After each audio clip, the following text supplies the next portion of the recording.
Irmãos queridos, eu quero que vocês abram comigo no Evangelho de Jesus, segundo relatou Mateus, capítulo 24, a partir do versículo de número 3.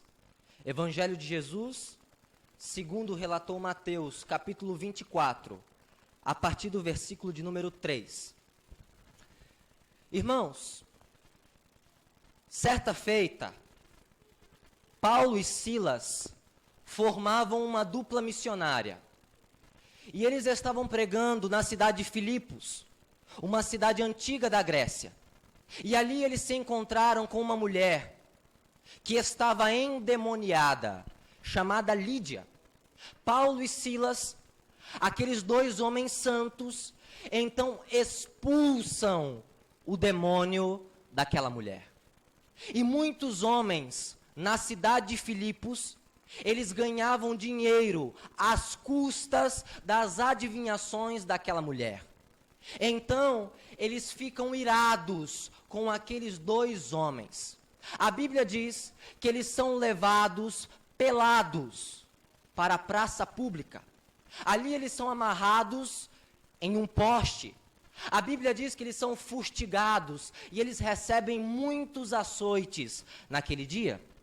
Depois disso, eles são levados à prisão de Filipos, aonde eles são encarcerados. E eu fico pensando, irmão, eles estavam ali para pregar o evangelho. Eles estavam ali para fazer o bem. Eles estavam ali para cumprir a missão de Cristo. Mas agora são humilhados, apanham com varas e são encarcerados. Eles tinham todos os motivos do mundo para reclamar. Eles tinham todos os motivos do mundo para murmurar. Mas a Bíblia diz que das 8 até a meia-noite eles cantam, eles louvam, eles engrandecem o nome do nosso Deus. E quando foi por volta de meia-noite, Deus gerou naquele lugar um grande terremoto e Paulo e Silas foram libertos das suas cadeias. Sabe o que eu aprendo dessa história? Talvez você que está aqui hoje, ninguém sabe, mas você está encarcerado, aprisionado pela mágoa, aprisionado pelo sofrimento, aprisionado pelo conflito familiar, aprisionado por dívidas, aprisionado pelas circunstâncias adversas dessa vida. Mas, irmão, eu te digo, se você murmurar, se você reclamar, nada de bom vai acontecer. Muito pelo contrário, a situação tende a piorar. Mas se você aproveitar esse momento para louvar, para adorar a Deus, para reverenciar o Todo-Poderoso, Ele tem o poder e toda a autoridade para te libertar do cativeiro que você está aprisionado. Como diz o ditado popular brasileiro, quem canta, os seus males espanta. Salmo 150, versículo 6 diz, todo ser que respira, louve o nome do Senhor. Como diz a Cassiane, está chorando? Louve. Está sofrendo? Louve. Está cansado? Louve. Não importa, louve, porque o seu louvor invade o céu. Amém? Deus tem o poder, queridos. E nessa manhã, eu quero tratar com vocês sobre alguns sinais que precedem a vinda de Jesus a essa terra. E quero falar também sobre o momento mais glorioso da história da humanidade, que é a volta do Senhor Jesus. A volta de Jesus, ela não é uma profecia condicional. A volta de Cristo é uma profecia incondicional.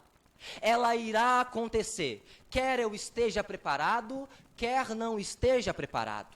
Jesus irá voltar, quer eu acredite nisso, quer não acredite nisso. A volta de Jesus é uma verdade absoluta, contundente da palavra de Deus. Na Bíblia, existem cerca de 2.500 referências à volta de Jesus, o que torna esta a promessa mais importante, relevante e bonita das Sagradas Escrituras. Irmãos, eu pedi para vocês abrirem o Evangelho de Jesus segundo relatou Mateus. E o capítulo 24 de Mateus, ele é chamado pelos teólogos como o Apocalipse dos Evangelhos, ou o Apocalipse de Mateus, porque aqui nós encontramos o sermão profético mais importante que fora ministrado pela boca de Jesus aos seus 4 discípulos mais próximos, a saber, Pedro, Tiago, João e André. E eu quero que você inicie a leitura comigo a partir do versículo de número 3, que diz assim: No Monte das Oliveiras, achava-se Jesus assentado, quando se aproximaram dele os discípulos em particular, e lhe pediram: dize-nos, quando sucederão estas coisas, e que sinal haverá da tua vinda e da consumação do século? Jesus estava com os discípulos no Monte das Oliveiras. Então esses discípulos mais próximos de Jesus se achegaram a ele e lhe fizeram uma pergunta: que sinais haverão antes da tua vinda e da consumação do século, que é a instauração do reino do Messias nessa terra maculada pelo pecado? Então Jesus, ele começa a relatar alguns sinais que aconteceriam antes da destruição de Jerusalém no ano 70. E estes mesmos sinais aconteceriam no fim dos tempos, só que agora de maneira mais intensa e em uma proporção ainda maior. E Jesus inicia a resposta no versículo 4 dizendo: Vede que ninguém vos engane, porque virão muitos em meu nome, dizendo, eu sou o Cristo, e enganarão a muitos. Jesus, ele começa a falar dos sinais religiosos, preste bem atenção.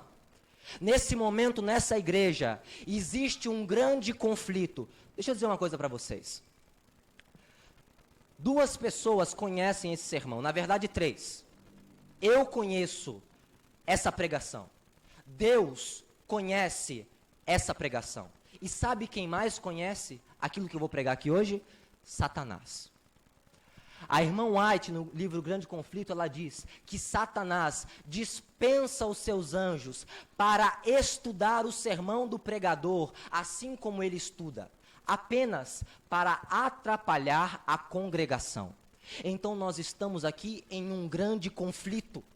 Quando você fica disperso, Satanás te vence. Mas quando você presta atenção na palavra, é Deus que vence. Amém? Então presta atenção. Jesus disse: no fim dos dias, haverão falsos cristos, falsos mestres e falsos profetas. Ele começa a falar aqui sobre os sinais religiosos. Irmãos, quando nós observamos a comunidade evangélica contemporânea, nós percebemos que esses sinais se cumprem à risca.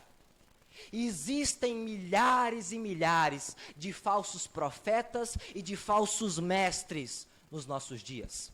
Homens que mercadeiam a fé, homens que exploram o evangelho apenas para enriquecer à custa dos fiéis.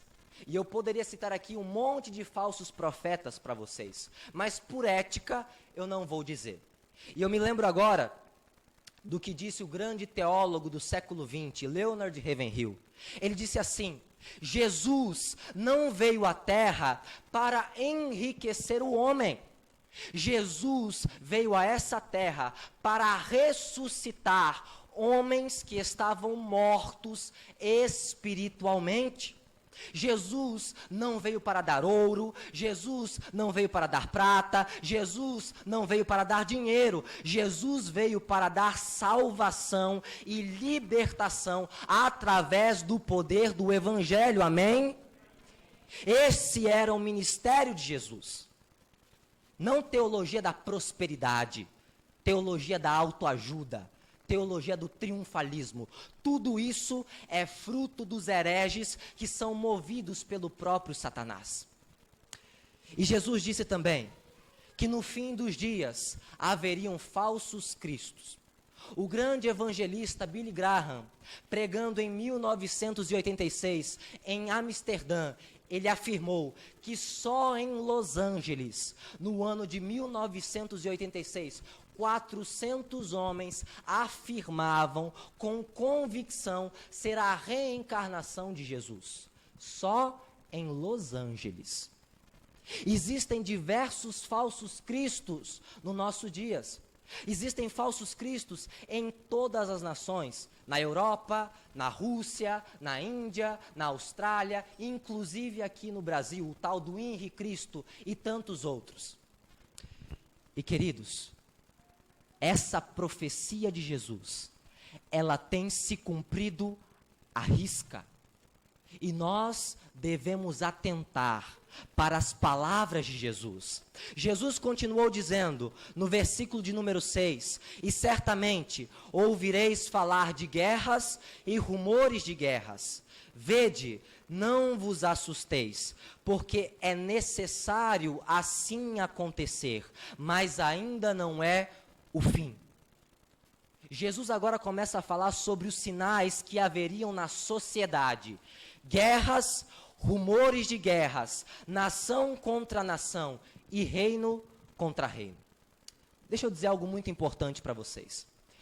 No século XIX, muitos estudiosos da cultura, sociólogos e cientistas afirmavam que o século XX seria o melhor momento da história da humanidade. O ser humano viveria quase que em uma utopia. E por que eles afirmavam isso? Porque a tecnologia estava avançando e a medicina estava se desenvolvendo rapidamente. Então eles afirmaram, o século XX será o momento de maior paz da história da humanidade. Era isso que os homens diziam, mas Jesus disse, conforme eu me aproximo, haverão guerras, rumores de guerras, nação contra nação e reino contra reino. E eu pergunto para a igreja, quem vocês acham que acertou a sua profecia? Jesus ou os sociólogos do século XIX? É claro que foi Jesus. O século XX, irmãos, não foi um século de paz. Muito pelo contrário, foi o século mais sangrento da história da humanidade. O século XX é o século da Primeira Guerra Mundial, em que cerca de 20 milhões de pessoas morreram nos campos de batalha. O século XX é o século da Segunda Guerra Mundial, em que cerca de 85 milhões de pessoas morreram em guerra. Os historiadores dizem que esta é a guerra mais sangrenta e mortífera de todos os tempos.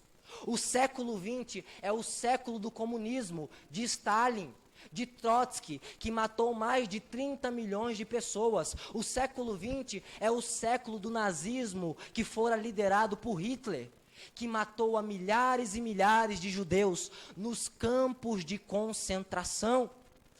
Tem um historiador que diz que a história da humanidade é a história das guerras. E, irmãos, o século XXI está trilhando um caminho muito pior do que o século XX. Porque nos nossos dias, as grandes potências mundiais, elas têm poderio nuclear. E se uma bomba nuclear for lançada na Terra, então não haverá ser humano para contar história. E por que isso ainda não aconteceu? Porque a Bíblia diz, em Apocalipse, que os anjos de Deus têm segurado os ventos, impedindo que o homem destrua o próprio homem. Sabe por que existem tantas guerras? Sabe por que existem tantos conflitos? Porque o ser humano ainda não se rendeu aos pés do príncipe da paz. E Jesus, ele dá outro sinal social.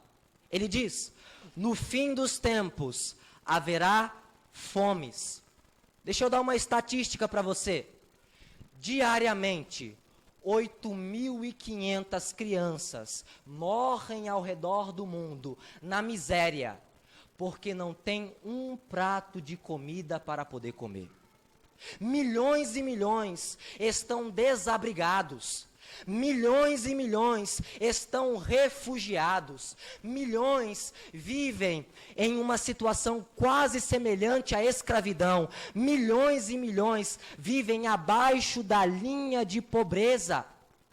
Milhões sofrem com violência doméstica, com pedofilia, com violência sexual. E tudo isso é um sintoma da implosão da sociedade e da depravação do ser humano.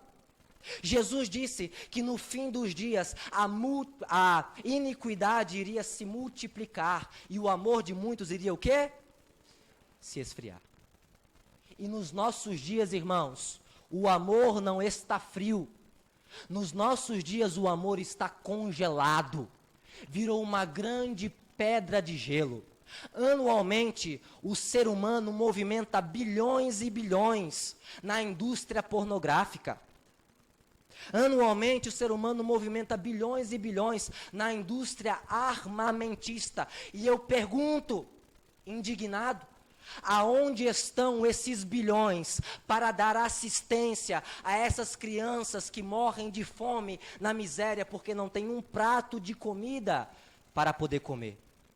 Como explicar essa situação? A única explicação que eu encontro é que Deus está chamando a sua igreja para tirar o seu foco da terra e colocar o seu prazer na glória, porque nós não vamos viver aqui eternamente, nós vamos morar na nova Jerusalém celestial, aonde a Bíblia diz que habita a igualdade, habita a justiça, habita o amor, aonde nós não somos governados por homens maldosos e corruptos, mas o nosso governador é o todo-poderoso Filho de Deus, Emanuel. Amém? E Jesus também falou dos sinais que haveriam na natureza. Irmãos, Deus, Ele revela o seu caráter e a sua indignação através da criação. A Bíblia diz no Salmo 19, versículo 1 e versículo 2 o seguinte: os céus proclamam a glória de Deus, e o firmamento anuncia as obras de suas mãos. Um dia faz discurso a outro dia, e uma noite revela o mistério de outra noite. Deus se revela através da sua criação. E a Bíblia nos mostra que a criação, irmãos, ela está gemendo. A criação, ela está sofrendo com dores de parto. Jesus disse que haveriam sinais nos céus e sinais na terra. Nos séculos passados, quase não se ouvia falar sobre eclipse. Agora, quase todos os anos, esse fenômeno da natureza acontece. Cataclismas, enchentes, furacões. No livro de Lucas, capítulo 21, Lucas descreve que no fim dos dias haveriam grandes ondas que fariam os homens desmaiarem de tanto terror. Tsunamis que destruíram o Japão, a Indonésia, o Chile, as Ilhas Samoa e outros tantos outros países. Jesus também disse que haveriam terremotos em vários lugares. Deixa eu dar outra estatística para você. No século X, em um período de 100 anos, ocorreram 10 terremotos. No século XIX, em 100 anos, aconteceram 1.119 terremotos. No século XX, o século passado, ocorreram mais terremotos que se nós somarmos todos os séculos anteriores. A natureza está gemendo. A criação está clamando pelo Criador.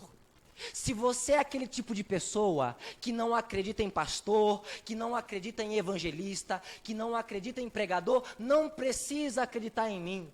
Não precisa ouvir a minha voz, mas ouça a voz da natureza, porque ela está anunciando que o noivo está voltando, irmãos. E existe um outro sinal, que não está registrado em Mateus 24, mas que fora registrado em Lucas 21. Lucas disse, relatando aquilo que Jesus havia lhe dito, que no fim dos dias haveriam doenças, pestilências, epidemias, como esta que nós estamos vivendo neste exato momento. Entretanto, isto não é algo novo. No século XIV, ocorreu a peste negra, que matou metade da população europeia. No século XX, ocorreu a gripe espanhola, que matou cerca de 200 mil pessoas. O coronavírus, irmãos, ele não é o fim do mundo, mas o coronavírus é um forte sinal dos tempos do fim. Uma vez eu estava dando um estudo bíblico, e o rapaz me perguntou assim: Mateus, guerras, terremotos, pestes, calamidades, sempre aconteceram. Porque agora eu tenho que acreditar que estes são sinais da vinda de Jesus. Irmãos, a Bíblia diz que a terra é como uma mulher gestante. Uma mulher, quando está grávida, ela sempre sente dores. Mas quando a criança está para nascer, as dores se intensificam 5, 10, 15 vezes mais. Assim está acontecendo com a terra também. Estes sinais sempre aconteceram, mas nunca na intensidade, na quantidade e na proporção que nós estamos vendo nos nossos dias. Queridos, nós vivemos no período da última igreja da profecia, que é Laodiceia. Nós vivemos pregando a última mensagem, que é a terceira mensagem angélica. Nós estamos na última nação que fora profetizada por Daniel, capítulo 2. Nós estamos, queridos, no período em que Jesus está no último compartimento do santuário, que é o lugar santíssimo. E o que isso tudo quer dizer?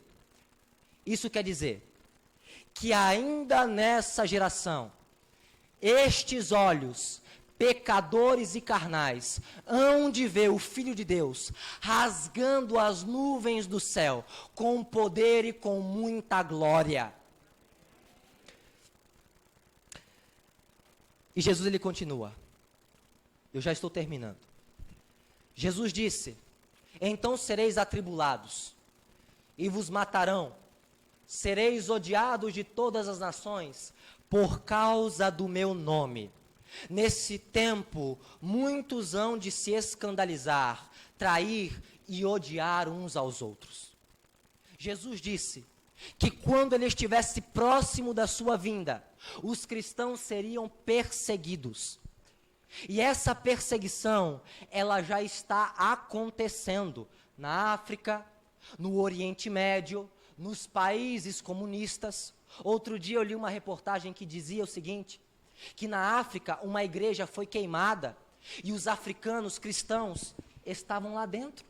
Imagina nós estarmos aqui dentro da igreja e um homem maldoso, movido por Satanás, atear fogo aqui. É isso que está acontecendo lá na África. No Oriente Médio, se uma pessoa abre a Bíblia, ela é torturada, ela é mutilada, ela é assassinada, ela é enforcada em público, ela é fuzilada. Eu ouvi que na Coreia do Norte, aquele ditador Kim Jong-un, ele manda passar tanques de guerra em cima de pastores e em cima de cristãos. E, irmãos, não se iludam. Essa perseguição que está lá, brevemente há de chegar aqui, porque está profetizado na palavra. Por isso é tão essencial nós buscarmos um revestimento sobrenatural do Espírito Santo, para que possamos suportar essas crises e aflições que hão de vir sobre nós. Mas eu me lembro agora de Perpétua, uma jovem cristã do 2º século. Essa mulher estava sendo torturada pelo carrasco até a morte. Quando cheia do Espírito Santo, ela olhou para aquele homem e disse assim: se eu viver, eu te venço. E se eu morrer, eu te venço também. Porque Jesus, ao ressoar da 7ª trombeta, há de me ressuscitar. Como está escrito em Filipenses 1, versículo 21, portanto, o viver é em Cristo, e o morrer é o quê? É lucro. E Jesus nos fez uma exortação. Aquele, porém, que perseverar até o fim, este será salvo. E ele finalizou: e será pregado este evangelho do reino por todo o mundo, para testemunho das nações, então virá o fim. O evangelho, o cristianismo, já está em quase todos os países deste mundo. A obra está sendo finalizada. E isto quer dizer que o rei está às portas. Irmãos, por que é necessário tanto sofrimento? Por que é necessário tantos sinais adversos para o povo de Deus? C.S. Lewis, o grande teólogo do século XX, ele disse que o sofrimento é o megafone que Deus usa para gritar aos ouvidos de um mundo que está ensurdecido pelo pecado. E eu vou parafrasear aquilo que ele disse. O sofrimento é a trombeta que Deus usa para despertar uma igreja que está dormindo. Há muitos no nosso meio que estão dormindo, letárgicos, em um cristianismo formal e superficial. Mas não há mais tempo para nós brincarmos de ser crentes. Queridos, há um grande teólogo do século XX que ele disse uma frase muito dura, mas que é muito verdadeira. Há muitos cristãos que professam crer na volta de Jesus, que são santos em público, mas que são demônios no secreto. Queridos, uma pessoa pode até pregar em pecado, uma pessoa pode até cantar em pecado, uma pessoa pode profetizar em pecado, uma pessoa pode entrar na igreja em pecado, mas ninguém entra na Nova Jerusalém em pecado. Porque a Bíblia diz que sem santificação, sem consagração, sem entrega a Deus, ninguém verá a alva. Por isso, querido, se você está fraco na fé, é hora de se fortalecer. Se você está desviado da igreja, é hora de você voltar. Se você ainda não aceitou a Jesus como seu Senhor e Salvador, é momento de aceitar. Se você está quebrando princípios, é momento de se arrepender e de se voltar para Deus. Porque o Deus Todo-Poderoso está com os braços abertos para poder te receber. Irmãos, se todos os sinais têm se cumprido ao pé da letra, então quando é que Jesus volta? A Bíblia diz aí no versículo 36 de Mateus 24, que Jesus disse o seguinte: mas a respeito daquele dia e hora, ninguém sabe, nem os anjos dos céus, nem o Filho, senão o Pai. Nós não devemos marcar datas, nós não devemos marcar dia e horário. Jesus nos disse orai e vigiai. Uma certa feita perguntaram para John Wesley, o grande reformador, o que você quer estar fazendo quando Jesus voltar a essa terra? E ele disse, bom, eu espero estar fazendo aquilo que eu faço todos os dias. O que ele queria dizer é que queria ser encontrado por Deus se consagrando, se santificando, se preparando para não ser encontrado em falta. Jesus não nos deu um dia ou uma hora para que nós ficássemos vigilantes, para que nós estivéssemos preparados todos os dias da nossa vida. E muitas vezes eu já fui escarnecido quanto à minha fé, e é possível que isso tenha acontecido também com você. Muitos amigos ou colegas da faculdade chegam para mim e falam assim, Mateus, você é adventista, você é cristão, e vocês cristãos pregam que Jesus vai voltar há 2000 anos, e Jesus não volta. Mas é como disse o pastor Ivan Saraiva, inspirado pelo Espírito Santo, ninguém espera Jesus voltar há 2000 anos. O tempo de espera de cada pessoa é uma vida. Nós temos uma vida para aceitar ou para rejeitar. Nós temos uma vida esperando o Mestre retornar. E você já parou para pensar que se Jesus tivesse voltado há 2000 anos, se Jesus tivesse voltado há 100 anos, você não teria nascido? Se Jesus tivesse voltado no passado, você não existiria. E sabe por que Jesus não voltou? Porque Ele não queria passar a eternidade sem você. Amém?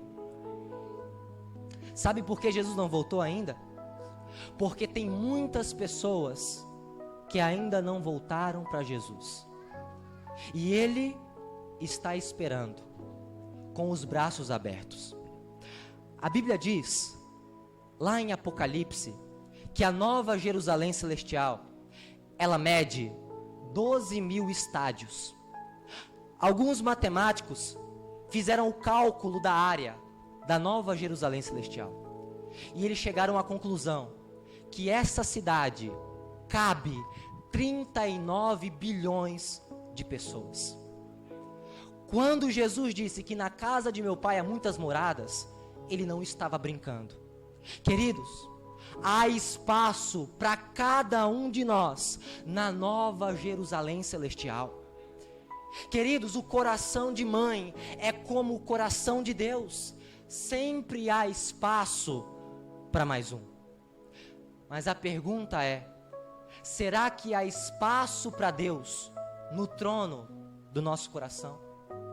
Se houver espaço para Deus aqui no nosso coração, então haverá espaço para cada um de nós na cidade celestial.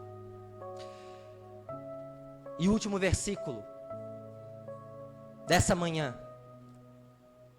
é Mateus capítulo 24, versículo 27, que Jesus diz, porque assim como o relâmpago sai do oriente e se mostra até no ocidente, assim há de ser a vinda do Filho do Homem. A vinda de Jesus, ela será visível. A Bíblia diz, em Apocalipse 1, versículo 7, eis que vem com as nuvens, e todo olho o verá. A vinda de Jesus será audível. Todos os anjos estarão tocando fortemente as suas trombetas. A vinda de Jesus será um momento de glória. Os nossos familiares, os nossos irmãos, os nossos queridos que morreram e que descansam em Cristo, hão de ressuscitar com um corpo cheio de glória, um corpo glorificado e sem a mácula do pecado. Eu verei novamente o meu avô e a minha avó que dormiram no Senhor nessa época de pandemia. Nós veremos os nossos queridos. E queridos, a volta de Jesus, para finalizar, será o momento mais glorioso da história da humanidade. As nuvens, elas vão se chocar. Os vulcões entrarão em erupção. Os mares ficarão revoltos. A terra vai tremer. E a Bíblia diz em Apocalipse que o céu vai se desenrolar como se fosse um pergaminho. Então nós veremos a face do nosso Salvador. Na primeira vinda, Jesus, ele veio como servo sofredor. Mas na segunda vinda ele virá como Rei da Glória. Na primeira vinda, Jesus estava coberto de sangue e de espinhos. Mas na segunda vinda, ele virá coberto de glória. Na primeira vinda, Jesus foi colocado nu na cruz do Calvário. Mas na segunda vinda, a Bíblia diz em Apocalipse 19, versículo 3, que ele vem com um manto tingido de sangue, e em seu manto e em sua coxa estará escrito: Rei dos Reis e Senhor dos Senhores. Na primeira vinda, Jesus veio como cordeiro, mas na segunda vinda, ele virá como o leão da tribo de Judá. E o leão vai rugir, e a terra inteira vai estremecer diante da majestade de Jesus. Jesus nasceu humildemente, morreu injustamente, ressuscitou poderosamente e voltará gloriosamente. E aquilo que nós estamos decidindo no presente irá determinar o lugar aonde nós passaremos a nossa eternidade. Aquilo que o homem decide em vida ecoa por todo o sempre. Eu já fiz a minha decisão. Eu já tomei a minha decisão. Eu vou passar a eternidade desfrutando de Jesus e da sua maravilhosa criação. Qual é a sua decisão? A Bíblia diz que as profecias diziam que Jesus iria nascer, e Jesus nasceu. Jesus disse que iria sofrer, e ele sofreu. Jesus disse que iria morrer, e ele morreu. Jesus disse que iria ressuscitar, e ressuscitou. E antes de ascender aos céus, Jesus disse que voltaria a esta terra. Jesus está voltando. Decida hoje voltar para os braços de Jesus. Nosso irmão vai cantar. Deixe Deus ministrar ao seu coração através da canção que ele escolheu.